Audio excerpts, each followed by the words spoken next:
Welcome to our session, Electric Field, Driving North America's Electric Future. It's a pleasure to be here today, and thank you so much for your interest. My name is Páez. I am the Senior Director for Energy and Mobility at the William Davidson Institute at the University of Michigan. We are a research and consulting institution affiliated with the university, working on business in emerging markets. We are also an affiliate partner of the US-Mexico Foundation for this event, so I'm really thrilled to be able to be hosting a discussion today about the transition to an electric vehicle future for the region. And I am honored to be hosting these amazing panelists today. I will be just mentioning them. Of course, their bios and very distinguished careers are included in the app, so you're able to review those there if you like. First and foremost, I would like to welcome Governor Mauricio Kuri of the state of Querétaro. Thank you very much for being here. Next, I would like to welcome Irene Espinola Campos, the Net Zero Carbon Global Director at Grupo Bimbo. Jorge Suárez Velandia, Chief Commercial Officer at Megaflux. And last but not least, Omar Vargas, Vice President and Head of Global Policy at General Motors. Thank you so much for being here today.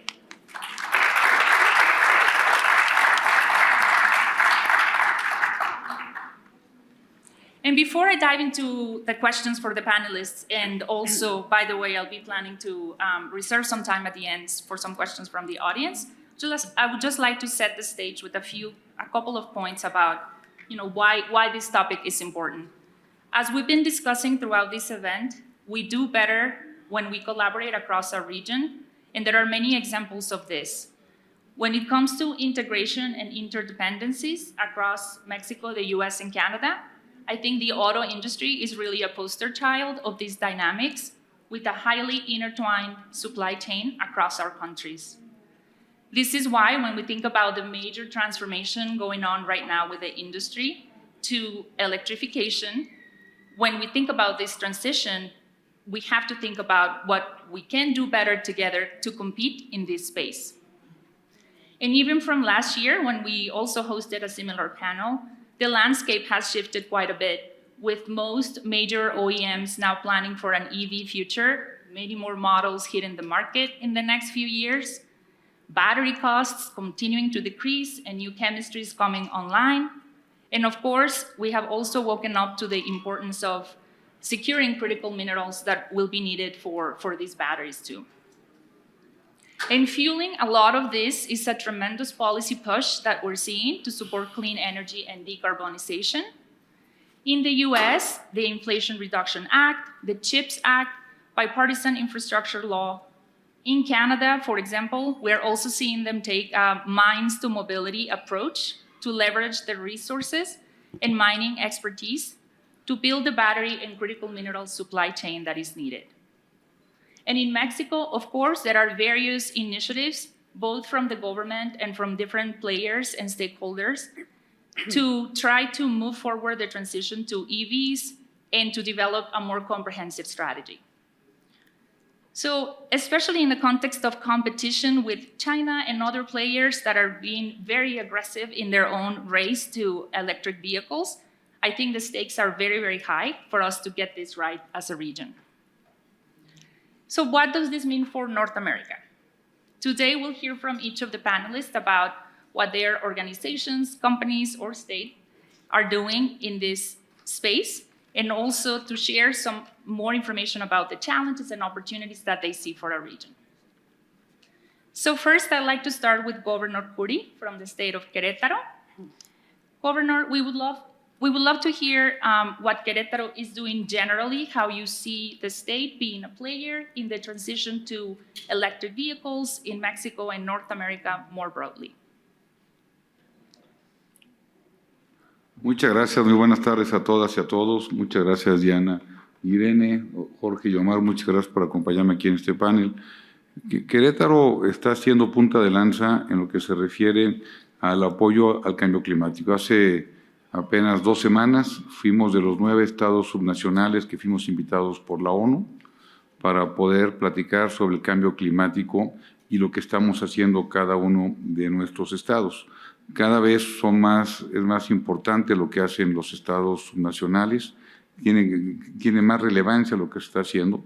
Tenemos dos partes. Primero, la economía circular, un gran proyecto en economía circular, y la otra gran parte que estamos haciendo es una carga impositiva, que no es nada barata, para aquellas fábricas que están causando una gran cantidad de dióxido de carbono. Decirles que en este gran complejo que vimos en Nueva York, en la ONU, todos los países que estaban, evidentemente el gobernador de California habló también sobre este tema, el presidente, el primer ministro Justin Trudeau, sobre lo que se tiene que hacer para poder ir cambiando hacia una nueva era, sobre todo en los vehículos eléctricos.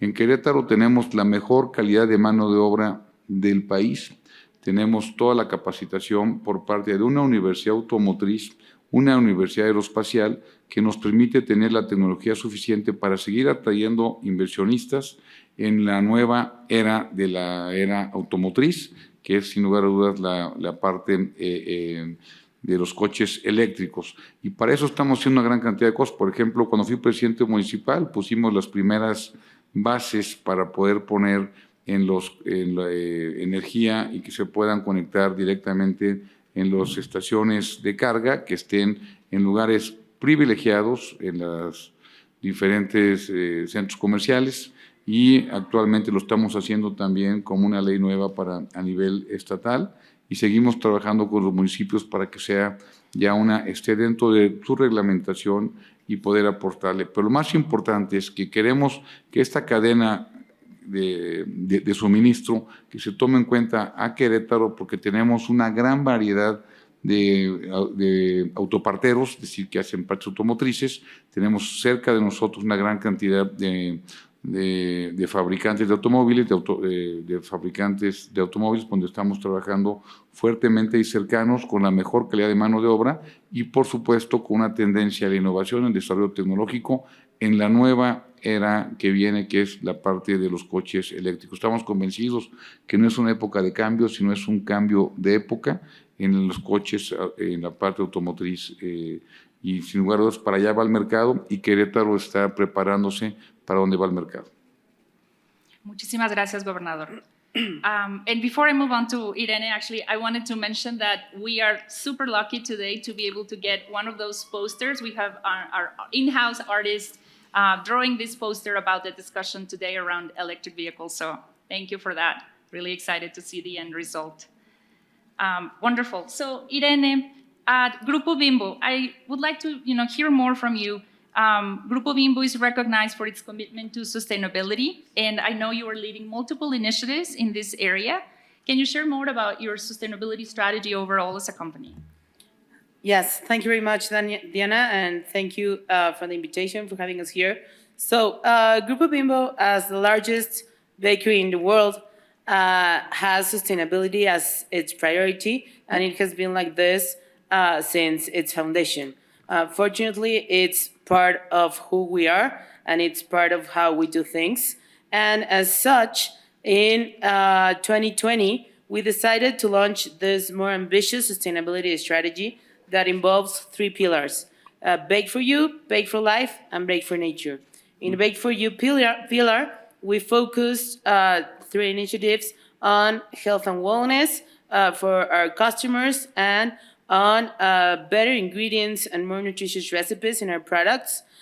Bake for You, Bake for Life, Bake for Nature, and Bake for You. And the Bake for Life pillar, we focus on empowering our people and empowering our communities where we work at. And finally, in the Bake for Nature pillar, where we focus in 3 main initiatives: regenerative agriculture, where we work together with our farmers, our suppliers, for better practices to actually take care of the health of the soil, towards zero waste, where we involve zero waste, zero food waste, zero water waste, and zero waste in our packaging. And finally, net zero carbon initiative, where we have the commitment to become net zero carbon emissions by 2050. In this initiative, we involve our 3 scopes. Scope 1, which focuses in sustainable mobility, here's where we have electromobility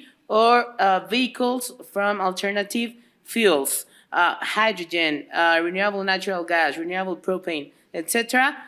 We have as well scope 2 focusing on becoming 100% renewable electricity by 2025. And finally, scope 3, where we work together with our suppliers in becoming net zero carbon emission as well through this journey to 2050. Thank you so much. Very impressive and ambitious goals, certainly. So we'll be digging into some of those a little bit later. Thank you. And now, Jorge from Megaflux, Jorge Suarez, thank you again for being here.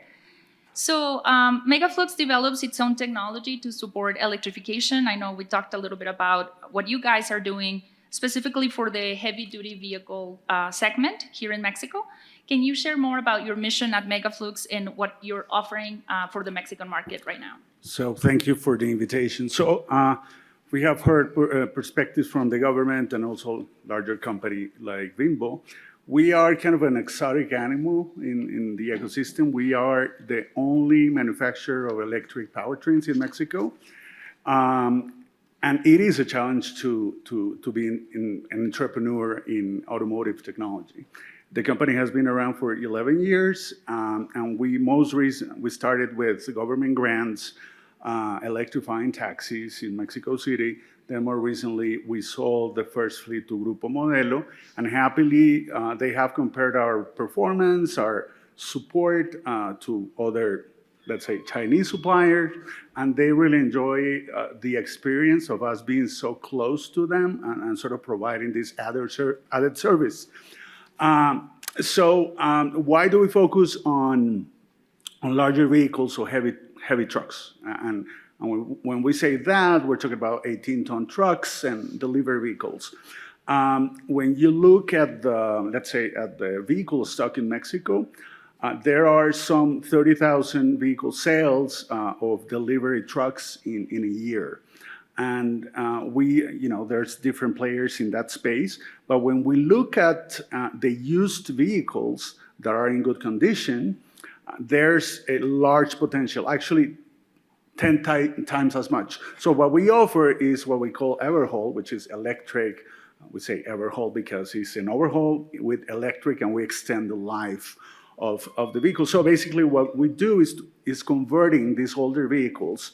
And this has a benefit from an environmental perspective because when you look at the emissions inventories in cities, say Mexico City, 5%, around 5% of vehicles are trucks, and they are responsible for 40% of the pollution. So, if you want to have an environmental policy that really has an impact on health, we really have to be focusing on those vehicles that are like 5, 6 years old. When you replace the engine by an electric powertrain, then you have 10 more years, and then it's sort of a Pareto approach. We focus on those vehicles, and we get that at the lowest cost possible, which is the lowest decarbonization cost. So there are challenges in that journey. The governor was talking about a circular economy. This is actually circular economy happening. And we are very happy that larger companies are paying attention to that, and we see a lot of potential, especially in food and beverages, mostly soft drinks, and also in the, let's say, medium-duty vehicles, a lot of refrigerated goods. So we're focusing on those industries, and we do just hope to sell hundreds and thousands of conversions next year. Excellent. Thank you, Jorge. And Omar, General Motors.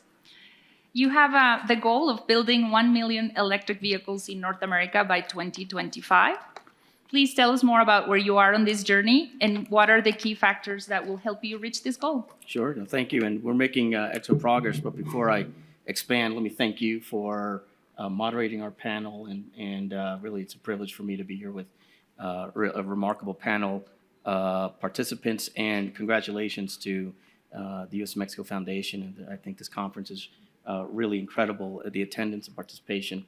And I think the impact will be robust. So congratulations to everyone involved here. Maybe I'll get my face painted on there. Kidding. But back to the question. Look, we're as I mentioned, we're making a really excellent progress on there. And to take a step back, when the company initiated this ambition to achieve a target of producing 1 million electric vehicles by 2025, we set out first, what is the vision? And the vision is, I tend to call 3 zeros. It is zero crashes, zero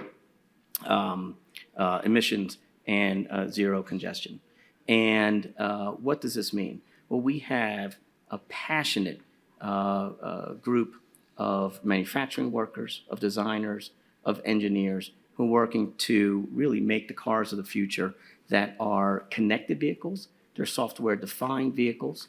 That improves your safety, that improves your enjoyment of the ride. And by safety, we mean that the connected vehicles, there's so much technology that can help ensure that you are able to navigate as safely as possible. But with zero emissions, and that's really critical, and reducing congestion is a part of that. With the electric vehicle, and we can talk more about sustainability quotient there, but that is an agenda that we have moved very fast along on. And then a part of that, an important part of that, is our driver-assisted technology and autonomous vehicles, which I think is the greatest physical manifestation of artificial intelligence that we have today. All of this technology is what defines the future of transportation, and I'm happy, actually delighted, to be a part of a company that is leading the way in that transformation. How do we get there? We get there through an incredible, and I think it's a creative, it's a strategic, and an affirmative supply chain strategy, where we've laid out that our principles are to ensure that it is sustainable, scalable, resilient, and cost-effective. And all those pieces do come together, and they have been coming together with a really phenomenal supply chain team working in the US, working in North America, and working globally as part of our strategy to vertically integrate our EV supply chain. Now, what does that mean? That's really, frankly, I think, unprecedented for an auto company to say we're going to go vertical, meaning we are identifying sustainable, scalable, resilient sources, critical minerals. So we're going all the way upstream through down to the processing, looking at creative strategies like building enclaves, so hubs, for the processing of those critical minerals that we're helping to source, for the manufacturing of the battery, and we hope to also be a part of that hub, the recycling capability, and that's the circular economy that the esteemed governor, was, I think, referencing. All of this should happen and can happen in North America. We enjoy today, thanks to trade strategies and other policies by the North American countries, Canada, the United States, and Mexico, of course, to build the most robust integrated supply chain for automobiles. The future of transportation with electric vehicles and autonomous vehicles should be owned by the North American auto supply chain system.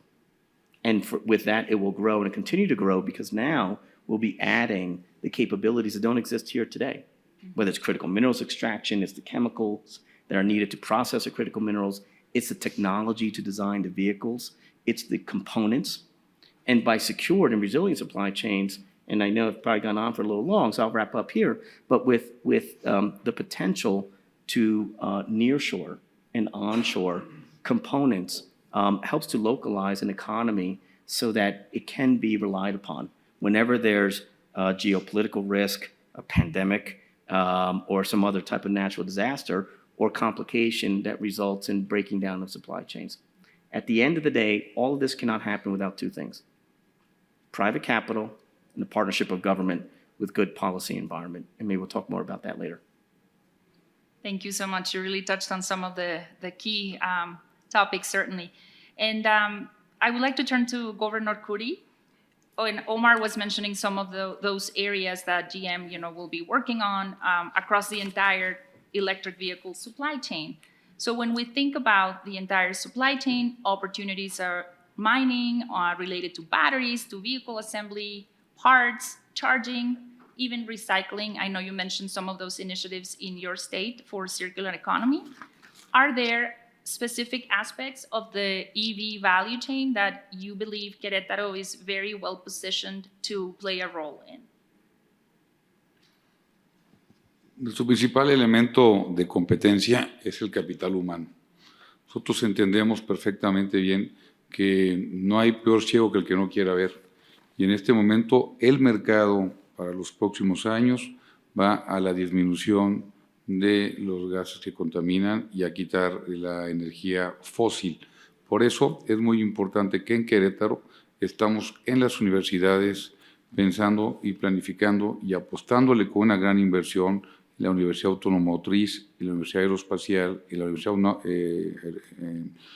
Universidad Autónoma de Querétaro, así como las estatales, con una gran inversión en el aumento para poder buscar la investigación en estos sectores, poder mandar a nuestros muchachos a los países europeos, norteamericanos y asiáticos para que puedan aprender, entender y llevar lo mejor de Querétaro y traer lo mejor del mundo a Querétaro.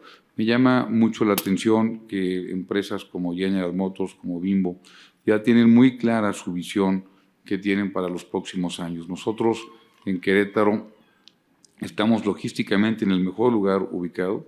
Entendemos que tenemos 2 años de relocalización de empresas y tenemos que entender que si no tenemos unas políticas, que estas políticas sean políticas verdes, políticas de sustentabilidad, estamos perdiendo competitividad.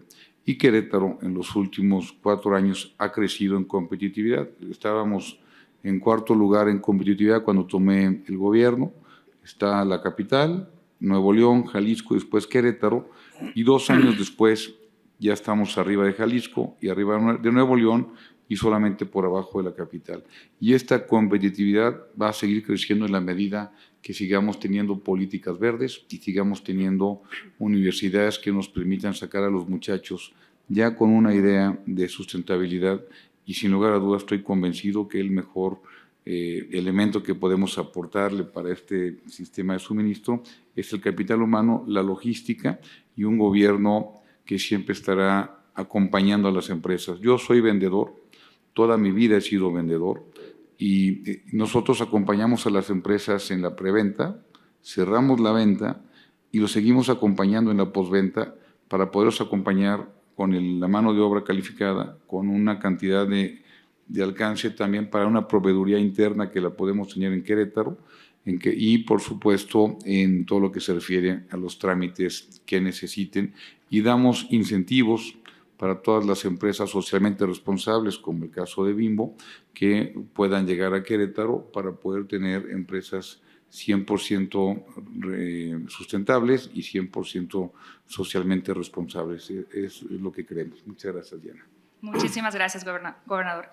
I love that you're making that tie between green policy leading to competitiveness, because it's certainly something that we're seeing in different markets as well. So thank you for that. We'll delve into that a little bit more. And since you were mentioning also Grupo Bimbo, Irene, if you could please share more about specifically your journey in terms of e-mobility and how you have deployed this, I believe is one of the largest fleets of electric vehicles as a company, as Grupo Bimbo right now, and your plans as well to continue to grow that fleet. Yes, thank you, Diana. Sorry. So, as you said, we have the largest fleet of electric vehicles in Latin America with 2,500 units right now, and it keeps growing. So we started this journey in 2014 when we realized that we needed a new vehicle for our distribution, right? So we went out in the market, we looked for that unit, and we couldn't find it. So our subsidiary that's called Moldex, our Mexican engineers stepped up and decided to develop this vehicle that we needed for secondary distribution. And so a year later, we had the first electric unit made by Mexican engineers and by one of our companies, of our own companies, in the streets.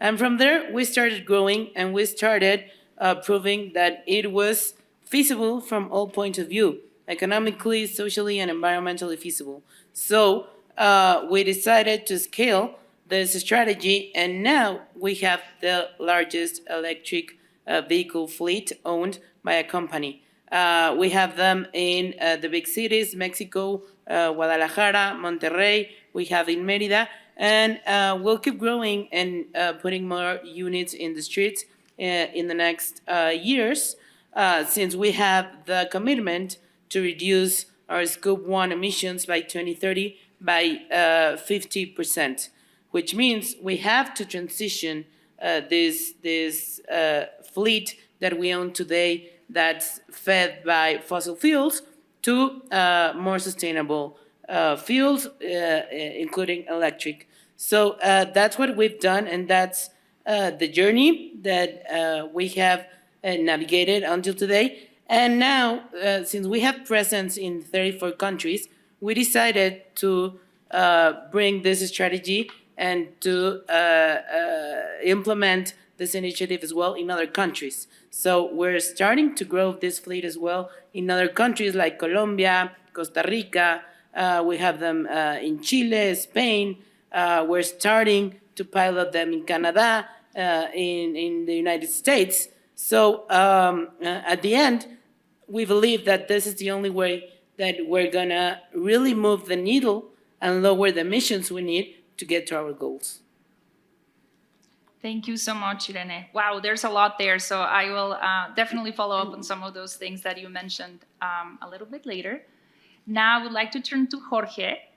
And Jorge, you were talking a little bit about how it's difficult to have a startup in this particular industry, you know, in this environment, certainly challenges, some of which we know in terms of just being a startup, but also in terms of this sector.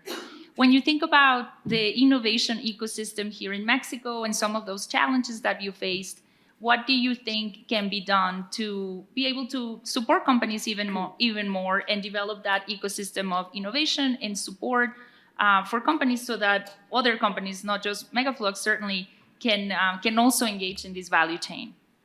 Well, I started working with Megaflux since April, and I came from companies such as Volvo, NG, like really larger companies.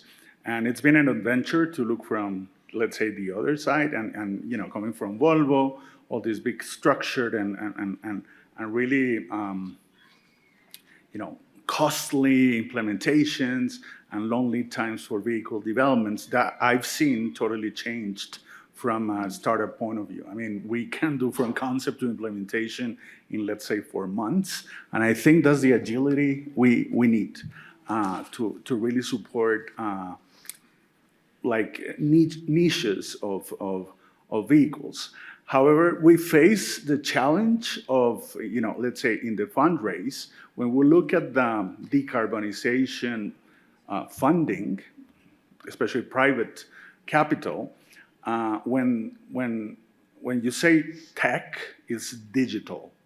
So a lot of decarbonization, let's say, oriented funding wants to fund decarbonization, but they don't want to invest in any industrial initiative, which is strange because if you want to decarbonize, you really have to invest in hard assets. So from that perspective, we feel that the funding ecosystem should sort of take a different view. However, when you look at the larger industrial transformations and technology transformations, internet, vehicles, weapons, all that, has had a role of the government to develop these industries. I think the government has a role to play, especially in the US, where you have very large R&D supported by the government, Department of Energy, but that goes to US companies.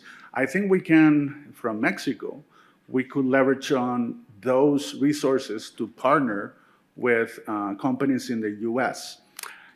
Sort of the difference or the way I think this should be reoriented, let's say in the US now with IRA, something like $7,000 is given to consumers to buy an EV, let's say. Or in California, companies can get up to $80,000 for a medium or larger truck. That doesn't create an incentive necessarily to become more TCO, let's say, competitive. And we feel that we can partner with those companies to actually come up with really competitive solutions. When I led a project in NG, we were happy to bring the first ever articulated buses into Mexico for the Metrobus. But we opened the door to Chinese suppliers. Exemptions for import duties were lifted, and they are valid until next year. And now you can see 14 companies competing for the bus market, and when you look at the national contribution, it's very low, something like 7 pesos for each 100 pesos stays in Mexico. The rest is gone. And I would say that in this transformation, we cannot create new dependencies. And also, nearshoring in Mexico shouldn't be, and I say shouldn't be, or shouldn't be based in let's say, Mexico should not insert itself in that wave based on lower wages or proximity economies, but we should incentivize industry and innovation in Mexico. When I look at how other countries are capitalizing on this, and let's say we look at upstream, midstream, and downstream, in Chile, they have a corporation, Corfo, and for the exports of minerals, a part goes to let's say, an R&D fund from the government, and that sort of is oriented to innovation. Today, Chile is pretty big in innovation, all kinds of technologies. I think with the dynamism of lithium in northern Mexico, we should look at that sort of approach, how we can capitalize that to create more innovation in Mexico, and being, let's say, at the forefront of automotive innovation in Mexico, we need more companies that can do more things. And yeah, that's how I see it. Thank you, Jorge. Yeah, and I know we talked about how it's not necessarily an either or, but rather an all of the above approach. So thanks for mentioning that. And you talked a little bit about some of the policy or industrial policy, which makes me think about the IRA. And I would love to hear from Omar in terms of General Motors, of course, has been making investments across North America. You touched earlier on how important it is for us to, again, get this right at the regional level. Certainly in the US, there is growing momentum for EV investments, thanks to the IRA specifically. And how does that play into your strategy at General Motors, and what are the main implications for North America as a region? Thank you for the question. And I think you're asking about the IRA really does blend in many of the comments that our panelists shared here today, because the IRA is about incentivizing investments on the consumer side and on the manufacturing side across a variety of clean energy technologies. But it's also about workforce, like the governor mentioned, and human capital, the importance of human capital, the work that companies like GM and Bimbo are doing, or your point about R&D and how to take advantage of government policies. Government has to be a partner. And the IRA is certainly a tailwind to the decarbonization of transportation, maybe one of the most important levers that exists today. And along with, as you said, I think in the opening of the panel, the CHIPS Act and the Infrastructure Act are really important pieces of legislation that certainly validate and accelerate the path that GM has been on, because we began this transformation a couple of years ago, obviously before the IRA was enacted. But it's also an incredible opportunity, not just for the U.S., but for Mexico and Canada as well. And in these same conversations I've had with Canada, they have been acutely aware of the criticality the IRA presents to opportunities for Canada, and government at the federal and state level in Canada have really moved forward. Same, I think, exists, in fact, the convince exists for Mexico, because, as we mentioned earlier, I mean, the footprint here for the supply chain, for the auto supply chain is there, the human capital is there, the potential is there. and it will require additional work to bring all of this together. With the IRA, though, what an important facet of it is our policies and hopefully guidance coming through from the federal government in the next couple of months that ensure that the dollars go to support, excuse me, investments in technologies and applications in North America with trade partners or in the United States. And that, I think, is a very important policy tool. Sure, there are detractors. There's concern. It's upset some. Totally get it. But Europe. But when you think about the legacy of tools like the USMCA and how the IRA was designed to really leverage that as an opportunity, this is where, and I think this has been discussed throughout this conference, this is where the pivot should already be underway in terms of thinking through how the business community, and the public sector can take advantage of the IRA as an opportunity for further economic growth in Mexico. Thank you so much for teasing out some of those aspects too. Before I go on with the next round of questions, I want to remind you all that you can ask questions via the app. I'm seeing a few come in, and I will definitely make time for those, so don't forget to do that. And so, continuing a little bit on the policy side and turning to Governor Kuri, again, you mentioned some of the aspects or some of the different strategies that Querétaro is using to create an environment conducive for, attracting and retaining investments related to the electric vehicle value chain and supply chain, certainly, and also some of the programs that you have with universities, with companies, to be able to, further develop that ecosystem. What other measures do you think governments can apply to work effectively with industry and other stakeholders and help them succeed and grow in this new, EV transition? Claro que sí. Uno de los grandes retos que tiene Querétaro es la energía. Todo el país tiene un gran reto en energía.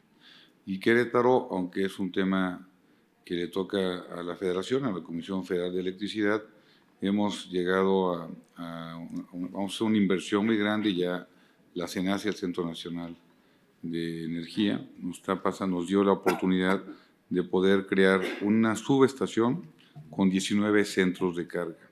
Esto nos va a permitir tener alrededor de 900 megawatts, que es el 50% lo que tenemos ahorita. Esto lo que va a hacer es que ninguna empresa deje de llegar a Querétaro en un momento tan importante del mundo, donde hay una gran cantidad de empresas buscando la relocalización para que puedan llegar a Querétaro. Y en este sentido va a ayudar mucho también para los centros de carga, pues de los propios autobuses, que en algún momento tendremos que migrar a autobuses de transporte público, o los transportes de empresas grandes, que aunque ya veo que empresas como Modelo, como Bimbo, ya están yendo hacia esta parte, deberán de tener también más energía eléctrica que tengan disponible. En Querétaro pasa una gran cantidad de energía por arriba de nuestro territorio. Sin embargo, lo que hay que hacer es bajar esta energía, y por eso lo que estamos haciendo, independientemente de también todo el apoyo que estamos dando para paneles solares, el apoyo que se da para aquellas personas que compran coches eléctricos o híbridos, y creo que esto es lo mejor que podemos hacer para las empresas. Nosotros como gobierno sabemos que lo mejor que podemos hacer es molestar lo menos posible a las empresas, pero también sabemos que tenemos que poner leyes y regulaciones muy, muy importantes para poder hacer que sea mucho más negocio apostarle a la energía limpia, que yo creo, en lo personal, que ya no hay opción, que si ya no es por una cuestión de sobrevivencia de nuestra especie humana, es por una cuestión de sobrevivencia empresarial, de apostarle a las empresas socialmente responsables en el sentido de las energías limpias. Muchísimas gracias, gobernador. Muy, muy de acuerdo. Okay, so Irene, going back to Grupo Bimbo, you talked a little bit more about your strategy for, electrifying your fleet. I think it's really interesting too that the company actually set up your own subsidiary, right? With I believe it's Moldex to actually develop the manufacture the vehicles and be able to electrify your fleet, as you mentioned, with Mexican engineers. All of those things, I think, make it a very interesting case. Now, what were at the same time some of those challenges that you faced as you worked on this? Since again, it's an ambitious goal. It sounds like you're also scaling that in other countries, and I'm curious to hear what are the main challenges that you faced.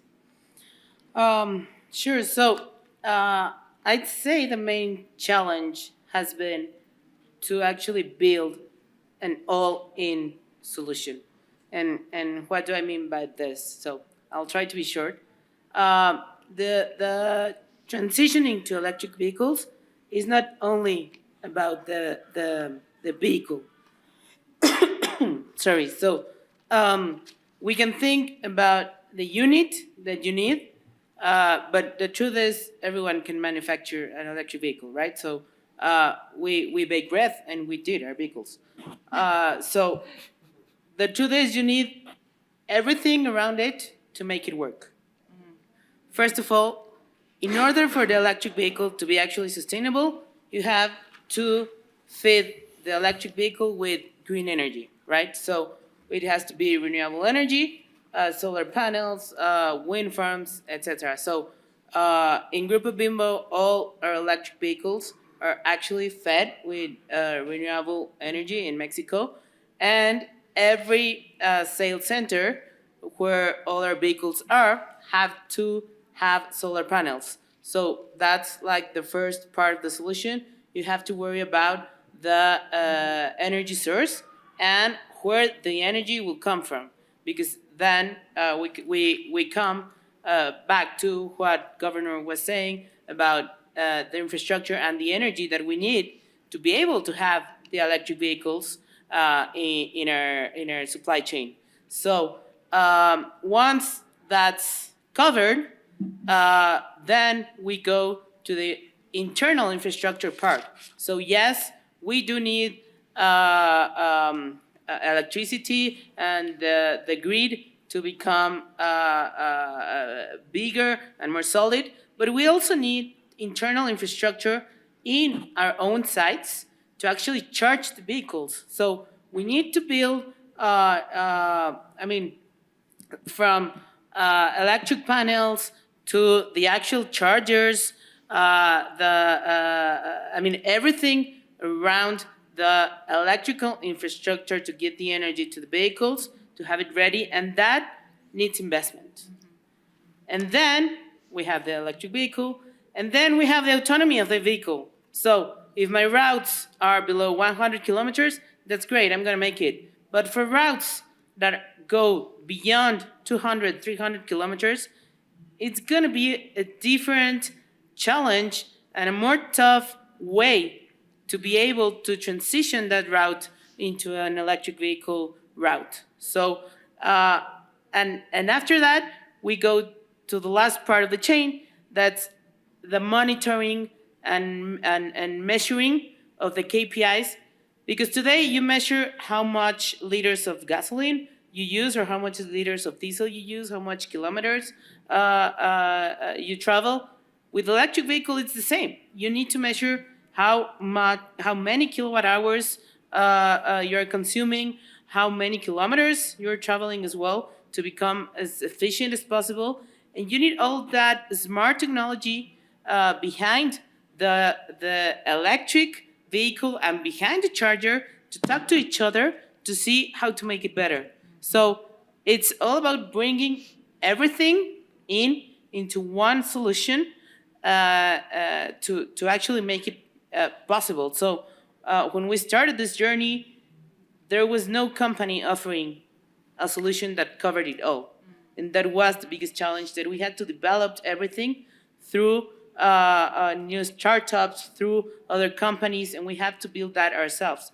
Today, companies have actually stepped up, and we're not alone anymore, and companies are now offering that solution to us, which is gonna make our lives easier for sure, but we're still on that journey.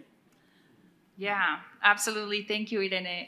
Yeah, and I think one of those companies is actually sitting to your left, Megaflux. So, but it's really remarkable for all of those reasons that you mentioned, in terms of being able to provide that all-in-one solution. And thank you for going through some of that detail of what that entailed. And it's also, I mean, it's not coincidence that we have you from Grupo Bimbo and also Megaflux and working in the fleet electrification space and talking about that, since it's one of the segments that, for which the business case for electric vehicles has been made already. And I would like to turn to Jorge, seeing that, there is a strong business case for this type of vehicles in this particular segment. What are the current roadblocks that you guys are seeing here at Megaflux in terms of more companies in Mexico embracing this shift? And what are you doing to address those? Coming from larger companies and now in Megaflux, I would say the most exciting pipeline I've seen is in Megaflux. I mean, we have like between 30 and 40 companies that are top companies in Mexico, including Bimbo. And Irene, we have to talk. Including Bimbo. And when you look at innovation theory, there's always the early adopter, then the first majority, and then the late majority, and then those who follow. And you see that around 10% of our customers, I would say, are early adopters. And we don't have to do much work. It's more about, let's have regular meetings and we get things done. Others have a super, I would say it's like the CEO told someone in the organization, look at this, but they don't really have, let's say, a function within the company to be the advocate of the project, and they get lost in their day-to-day functions. And I will say why you have to create like a function, a dedicated function that works like a PM. Also, there's cultural resistance. I would say many of the fleet managers are afraid of, there was the book, The Alfarero from Saramago, being scared of losing their jobs. Basically, they worked all their life in diesel vehicles, and now this new technology, they don't feel they are competent enough. And there's certain, let's say, reserves towards migrating. So what we say, I like to say this is like, we do a strategy in, let's say, I don't know how to say, alicate. Alicate, what's it? Well, an alicate, I don't know how to say an alicate, but we have an alicate approach. We have to talk to the CEO. We always talk to the CEO, otherwise we feel that we lose the effort. We have to convince, we have to align with them, who should we talk to, and then we have to work at the operational levels. And when we do that, we really have, let's say, an efficient intervention. People at the operational levels don't have the power in the organization to lead this strategy, and you have to have a strong commitment from the top. The other, let's say, there are other challenges is all the legacy of the culture of buying and disposing. I buy these vehicles and I throw them or I resell them. And that happens in a lot of companies. Although other companies do stay with the fleet for 15 years, but there are these legacy, let's say, purchase practices of this is my favorite vendor and I do what they tell me. So sort of getting there and explaining you are a startup working with powertrains and then you say, hey, you're sitting on the solution. Look no further. They tell you, these Chinese brands, I do like them, but they don't have the proper support.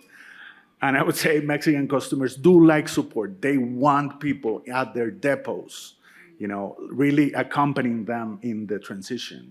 All the adaptation with drivers, training, all that, they really value that. And I come from Volvo, and that's something they did very well. So I think in a process of where all these changes have to happen, you really have to have like a babysitter. I look at it like that. So supporting your customers is important. You sort of shifting that mind that, hey, why don't you stay with the fleet that is in good state? from 4 to probably 6 years old, and then we change the powertrain. It's going to be certified. It's going to be very well made. We follow the highest standards. We do that homework plus a TCO analysis, a financial case. Then customers are more engaged and they realize, hey, I can save 50% in upfront cost.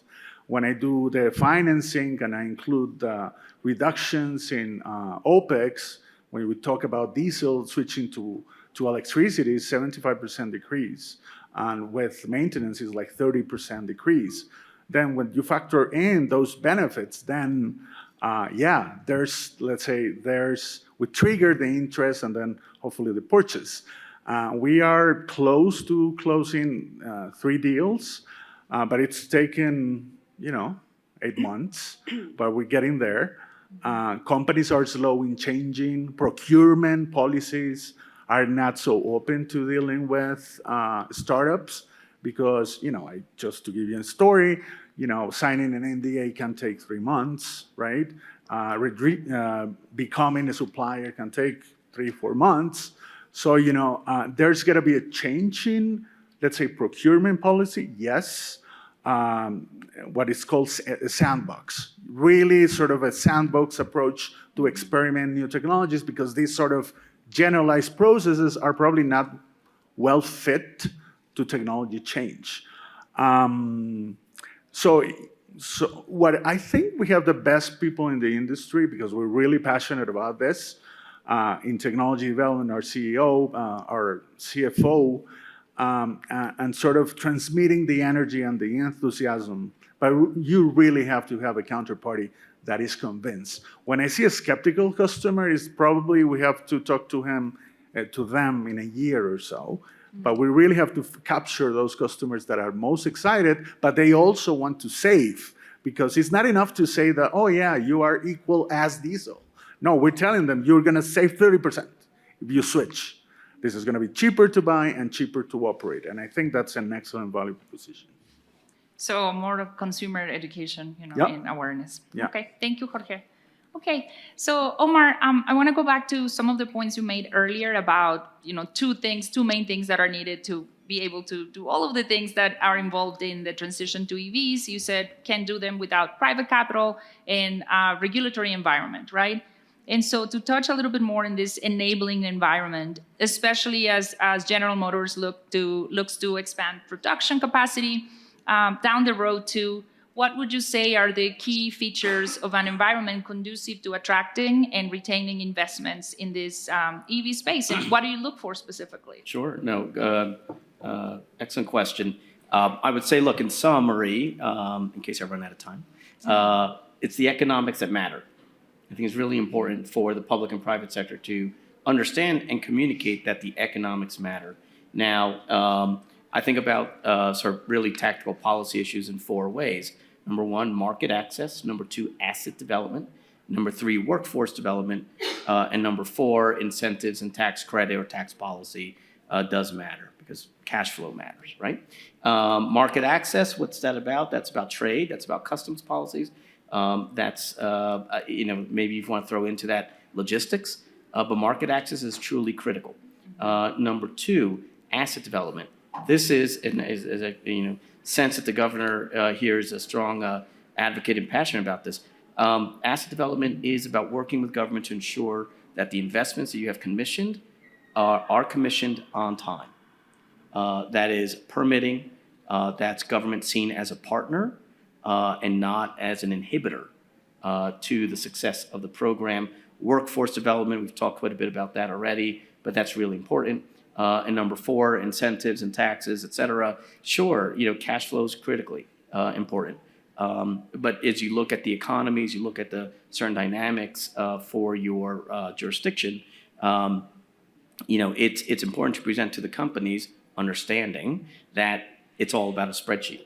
And what does that tax environment look like to help promote the success of the project? Thank you so much. I hope those will be up there in our poster for sure. Those aspects that you just mentioned. Me. I see my face. With Omar's face there too. Okay, so thank you so much for the questions from the audience that I'm seeing here. I'm going to quickly do one or two and then just go through with wrap-up comments from the panelists. So one of the questions from the audience, actually, this has come up in a couple of conversations already yesterday, so I'm also very curious to see if either of you has a perspective on this. And it is about California's recent regulations for commercial vehicles, since we're talking also a lot about this particular segment. And in terms of emission reductions from the California, state in CARB, it says it's creating an operational challenge to the Baja California cross-border trucking industry. Can anyone expand on how the Mexican trucking industry should address this? And I think it's obviously very important because we're talking so much about that interconnectivity across borders. So regulation in California is, of course, poised to impact this side of the border as well. I don't know if, Jorge or Omar, is that something that you guys can comment on? Of course, also the rest of the panelists. Cross-border traffic is one of those applications or niches. By the way, Alicate is pliers, top management squeeze. And the to squeeze. We don't want to squeeze customers though. Is that Colombian though? No, cross-border is an application that I would call a niche, same as port traffic, where you don't have a constraint on range, but you have a constraint on load. These vehicles are 50 tons, right? And then they are really short distances, and they can stand at the border for 6 hours waiting to cross and deliver the goods. So, I would say this is a perfect application for conversion or overhauls because usually, if a semi truck, it's probably $300,000. If you're not going to have the miles run, then the business case doesn't close because you need a larger battery, not so big, but a larger battery, and you are standing in traffic for a long time. Diesel trucks are not well suited to such a slow traffic. Standing there and burning fuel like crazy, I think is the perfect fit. So every diesel truck that is standing still or idling costs in Mexican diesel something like $4 per hour. So if you add up and you have 100 trucks, this is really a waste of resources. So from Megaflux, we are looking into that opportunity. Our CEO is very ambitious and very forward-looking, and we have a synergy with the University of California of how we can develop a solution for that cross-border application. Same with ports, because it's also very heavy loads, but not so much range. So yeah, it's definitely part of our interest, and I think those regulations are really good for us. That should happen more. Thank you. I would just say that sometimes regulators get ahead of technology, and whoever asked the question, we probably should have thought of this a little while ago. But I would encourage whoever asked the question to connect with the Equipment Manufacturers Association in Washington. It's been very involved in this rule-making process, and I believe they're involved in litigating this issue. So probably a lot more to come on there and unpack, but that's my recommendation, is connect with the EMA in Washington. Thank you so much, Omar. Okay, so we have just a couple minutes, so I would like to just ask each of the panelists for any final thoughts about, as a region in North America, what do we need to prioritize to increase competitiveness in this race to electrification? And if we can please start with Governor Kuri and go down the line. Thank you. Muchas gracias. Primero decirles que me llevo mucho de este foro y que hace pocos años la ventaja competitiva que se tenía en una empresa, en un gobierno, era la información. Y en estos momentos la ventaja competitiva, ante tanta información que tenemos, ante tanta abundancia de información que hay, es la información correcta. Y creo que uno de los temas más importantes que haya una información correcta es en la energía para los automóviles eléctricos. Lo comentaba muy bien Irene. Si lo que queremos es bajar las emisiones de dióxido de carbono y estamos surtiendo la energía eléctrica con una gran cantidad de energía de fósil, al fin y al cabo estás haciendo lo mismo. Por eso es muy importante que los gobiernos estatales y sobre todo el gobierno federal, quien es que debe llevar la política de medio ambiente, debe haber una política 100% abierta al medio ambiente y que deba ser muy empatible con el ambiente.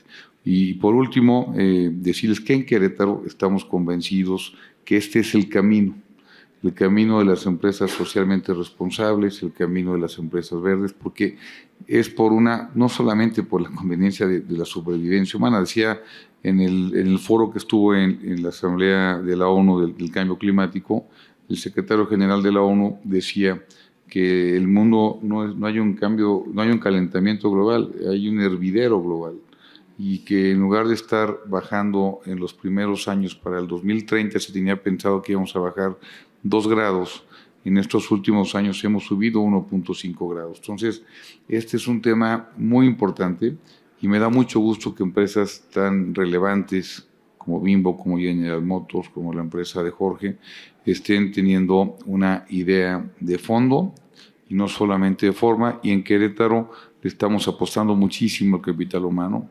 muchísimo a poder aportar en la medida de nuestras posibilidades el capital necesario para empresas nuevas. Tenemos cerca de 200 empresas incubándose actualmente. La gran mayoría que apoyamos son empresas que tengan una visión sostenible para el medio ambiente y sostenible para que también le vaya negocio. Estoy de verdad convencido que, como decía el dueño de Bimbo, que México necesita empresas plenamente humanas, que empresas altamente rentables y empresas ejemplares para México. Y no me puedo imaginar una empresa ejemplar para México que no tenga una visión para el medio ambiente para los próximos 50 años. Muchas gracias y de corazón muchas felicidades. Muchísimas gracias, gobernador. Irene, last words. I'd say we need to start collaborating and sharing best practices, not only between governments, but between companies, between our whole value chains, and start learning from each other what has worked and what has been done right. So if we need to push for policies, for tax incentives, for accelerated depreciation to happen, we need to do that. If we need to push for solar panels to be able or to be something that we need to do to put in our rooftops to feed our electric vehicles, we need to push for that. So we need to start working together and pushing for what's needed. And I just say, for us, what has worked as a company for sure is having our top management on board. Our CEO is a true believer that this is the right path, and that has made things easier for us as a company. And now we have to share that and start working with others to make this journey easier in this path to decarbonization. Thank you so much, Irene. Jorge? I would say that the EV transition should be looked at as a way to create prosperity and wealth in the North American region. We do have all the natural resources, mining. We have the manufacturing capability, and we have the market. I mean, this is the largest market if we look at it from a regional perspective. We really have to create policies that can push innovation, create new companies, actually startups working in an industrial and manufacturing space. And I would say policies are very conducive to that. In Mexico, I think Diana was mentioning what Canada is doing, what US is doing. I think we have to build a policy framework that is more based on business needs. I would say key regulations that are missing could be circular economy. I think Mexico has a strong potential in that. Second use and the synergy of it with distributed generation, which is which is now an issue in the States, where there's got to be traceability of the origin of minerals. And now, Chinese companies are, investing here to actually export to the States, and that's not the spirit of the IRA. Say we do import sales from China, but we're looking at changing that sourcing to the States, and there's a few companies that we're thinking of. I think the globalized world was good for some time, and now we are in a switch of paradigm right now, changing to a more regional, resilient supply chain. And I think in North America is the best, let's say, context to make it happen. Thank you, Jorge. Omar, closing thoughts, please. Sure, and I hear the music somewhere. So, Party next. yes, party next. Is actually, I'll leave you with one thought, one big thought, which is affordability. And the electric vehicle adoption, right? The decarbonization of transportation can only be successful when the technology is affordable. And government policies to advance this will only be successful when voters think it benefits them. And that can't happen unless the vehicle is affordable. So that should be our shared goal. Thanks. Love it. Thank you so much. Please join me with a round of applause for our wonderful panelists. Thank you.